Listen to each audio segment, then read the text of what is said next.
Nah, teman-teman sekalian, kami sudah menyerahkan kesimpulan. Nah, ini buktinya, ya, tanda terima penyerahan kesimpulan ya, yang kami serahkan kepada Mahkamah Konstitusi. Sebagaimana kita ketahui, MK akan mengadakan sidang pada tanggal 22 April untuk membacakan putusan ya, yang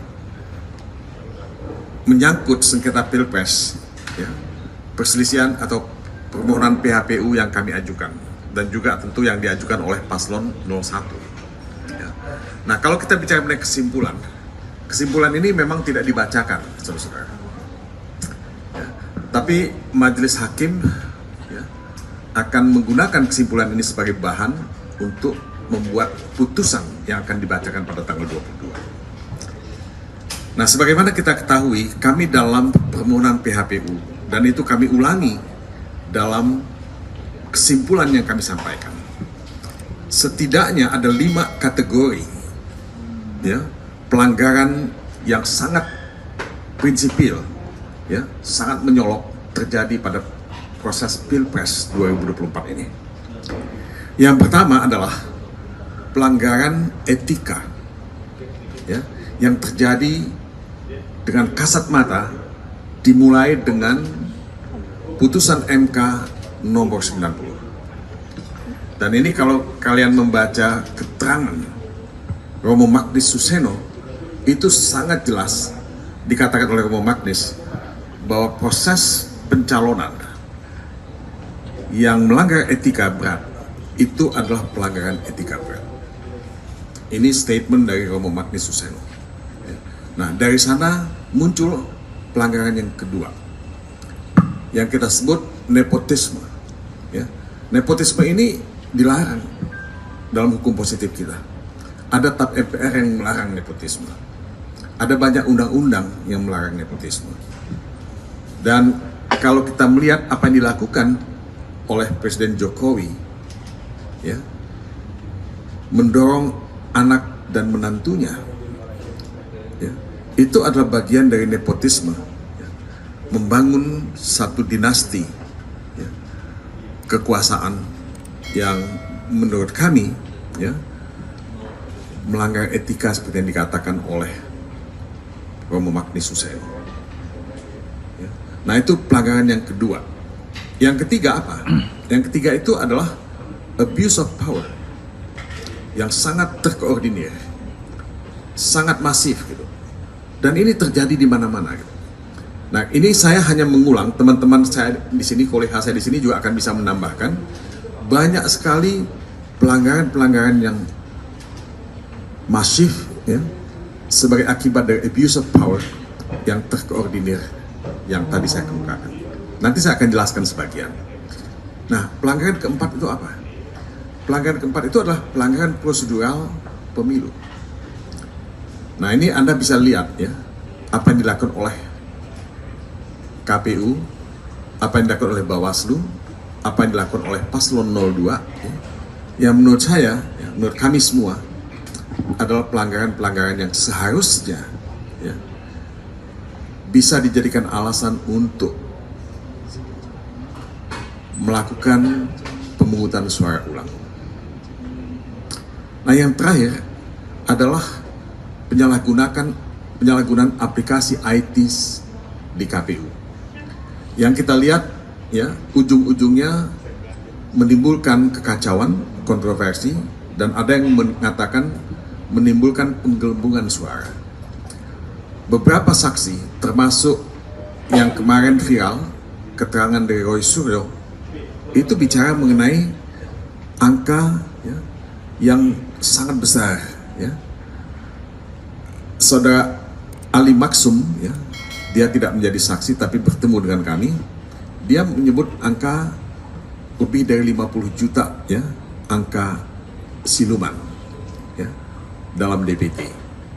Saudara Anas bicara mengenai 32 juta, ya, angka yang harus kita pertanyakan dalam dokumen ya, C1 hasil. Jadi saudara-saudara, Ini banyak sekali pelanggaran-pelanggaran yang kita bisa sebutkan dan itu kita tuliskan dalam kesimpulan kita. Dan kalau Anda mau bicara lebih spesifik lagi, saya bisa sebut ya, dan ini kita semua sudah ulang berkali-kali, politisasi bansos ya, yang dilakukan terutama dalam 3 bulan terakhir menjelang pencoblosan. Memang ada 4 menteri yang dihadirkan ya, oleh Mahkamah Konstitusi. Nah, 4 menteri ini tidak menjawab politisasi bansos. 4 menteri ini hanya menjawab bahwa bansos itu ada dasar hukumnya, ada undang-undangnya, disetujui oleh DPR dan pemerintah. That's fine gitu. Bansos itu ada dalam APBN gitu. Tapi yang tidak dijelaskan adalah apa yang terjadi di lapangan. Kenapa penyaluran bansos itu dipusatkan dalam 3 bulan terakhir menjelang pencoblosan?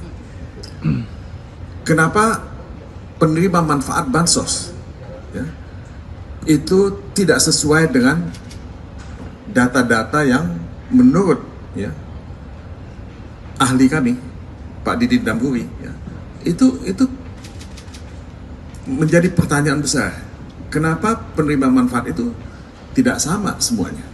Ya tentu saya tidak mengatakan tidak semuanya sama, tidak sama, tapi banyak yang sama juga, tapi banyak yang tidak berhak sebagai penerima manfaat menerima bansos. Kemudian kenapa bansos itu, atau katakanlah kenapa Presiden Jokowi melakukan kunjungan 34 kali ke lumbung-lumbung suara ya, di mana Ganjar Mahfud memiliki basis pendukung yang sangat kuat. Nah, politisasi bansos ini salah satu yang sangat spesifik yang kita bisa sebutkan. Yang kedua, ujung tombak untuk pemilih di desa tersebut. Jawa Tengah ya, di tempat-tempat lain. Nah, mereka inilah yang jadi focal point untuk mempengaruhi pemilih. Kalau kita mendengar keterangan ahli Hamdi Muluk mengatakan bahwa ada pengaruh bansos terhadap perilaku pemilih, voting behaviors. Jadi voting behavior itu dipengaruhi antara lain oleh bansos yang mereka terima. Ada satu perusahaan survei yang tidak mengumumkan hasil survei karena respondennya menolak ya untuk menjawab ya, untuk diidentifikasi. Kenapa? Karena dia takut tidak akan mendapatkan bansos. Nah, ini contoh. Yang berikutnya adalah intervensi kekuasaan. Nah, kami mendapat banyak sekali laporan ya, mengenai intervensi kekuasaan, apakah itu dari pihak kepolisian, apakah itu dari pihak aparat Pemda setempat ya, yang melakukan ya pendekanan. Ahli-ahli, saksi-saksi fakta kami menjelaskan ini ketika mereka memberikan kesaksian di Mahkamah Konstitusi. Ya. Mereka dipaksa untuk memilih, ya, ditekan untuk memilih, diberikan bansos dengan karung beras yang bulog ya, tapi ada gambar Prabowo dan Gibran.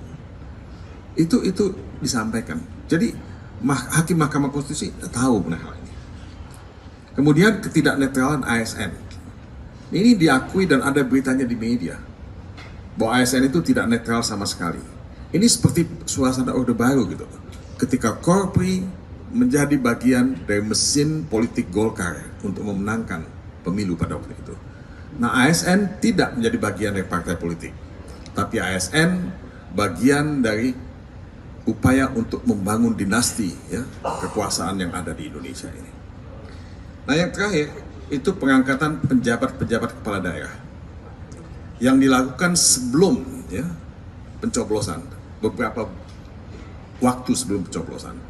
Nah, mereka ini juga menjadi ujung tombak dari mesin kekuasaan untuk melanggengkan kekuasaan dan membangun dinasti kekuasaan. Ya. Nah, kalau kita bicara mengenai dinasti kekuasaan, sebetulnya kita bicara mengenai hal yang diametral bertentangan dengan demokrasi.